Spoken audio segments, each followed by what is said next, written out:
जब प्रधानमंत्री Narendra Modi Jordan, Ethiopia, Oman में भारत अफ्रीका रिश्तों पर नया इतिहास लिख रहे थे, तब हजारों किलोमीटर दूर उनके सबसे भरोसेमंद दूत विदेश मंत्री डॉक्टर एस जयशंकर दूसरे मोर्चे पर भारत की कूटनीति का शोर मचा रहे थे और भारत के डिप्लोमेसी का डंका बज रहा था।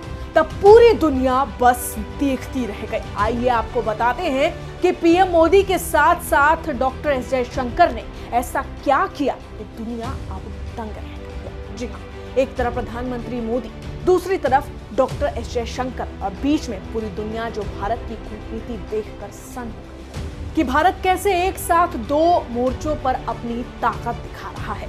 जॉर्डन में प्रधानमंत्री का एक जोरदार स्वागत हुआ, भारत की छाप दिखी, जबकि इथियोपिया की संसद में जब प्रधानमंत्री मोदी ने बोलना शुरू किया तो काफी देर तक तालियों की गड़गड़ाहट सुनाई देती रही। इथियोपिया की संसद में ऐसा नजारा देखने को मिला जो पहले कभी नहीं देखा गया। ऐतिहासिक दौरे पर वंदे मातरम की गूंज थी। पीएम मोदी ने सनातन परंपरा की ऐसी तस्वीर दिखाई कि इथियोपिया प्रधानमंत्री मोदी का मुरीद हो गया।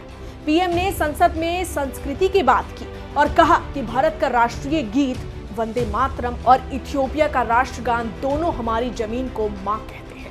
वो हमें अपनी विरासत, संस्कृति, सुंदरता पर गर्व करने और मातृभूमि की रक्षा करने के लिए प्रेरित करते हैं। उन्हें देश का सर्वोच्च नागरिक सम्मान द ग्रेट ऑनर निशान ऑफ इथियोपिया दिया।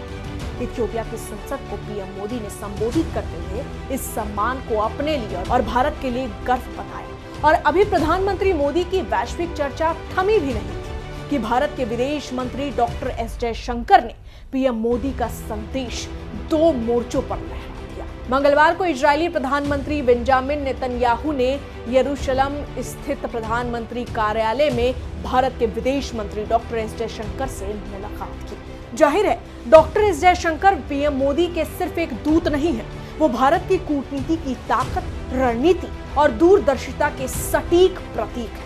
हर कदम पर उनकी समझ और हर निर्णय में उनकी पावर ने भारत को वैश्विक मंच पर सम्मान और मजबूती दी। अब सवाल है कि जब पीएम मोदी अफ्रीकी देशों में भारत के नेतृत्व को और मजबूत कर रहे थे, तब हजारों किलोमीटर दूर इजराइल में एस जयशंकर बेंजामिन नेतन्याहू से मुलाकात कर भारत की डिप्लोमेसी के किन मुद्दों पर बात कर रहे थे। आखिर ये इतना अहम क्यों है? तो जवाब हम आपको देते हैं। दरअसल इस अहम बैठक में बेंजामिन नेतन्याहू और जयशंकर के बीच टेक्नोलॉजी, अर्थव्यवस्था और सुरक्षा के क्षेत्रों में सहयोग पर चर्चा हुई। डॉक्टर एस जयशंकर ने पीएम मोदी की ओर से शुभकामनाएं भी दी। विदेश मंत्री ने साफ कहा कि भारत और इजराइल की साझेदारी और मजबूत होगी और क्षेत्रीय वैश्विक घटनाओं पर दोनों नेताओं के विचार सशक्त और निर्णायक होंगे। यह दिखाता है कि डॉक्टर एस जयशंकर सिर्फ दूत नहीं, भारत की कूटनीति का सबसे ताकतवर हथियार है। यानी सोचिए, एक तरफ प्रधानमंत्री मोदी इथियोपिया में तालियों की गड़गड़ाहट के बीच भारत अफ्रीका संबंधों की नई इबारत लिख रहे थे, तो दूसरी तरफ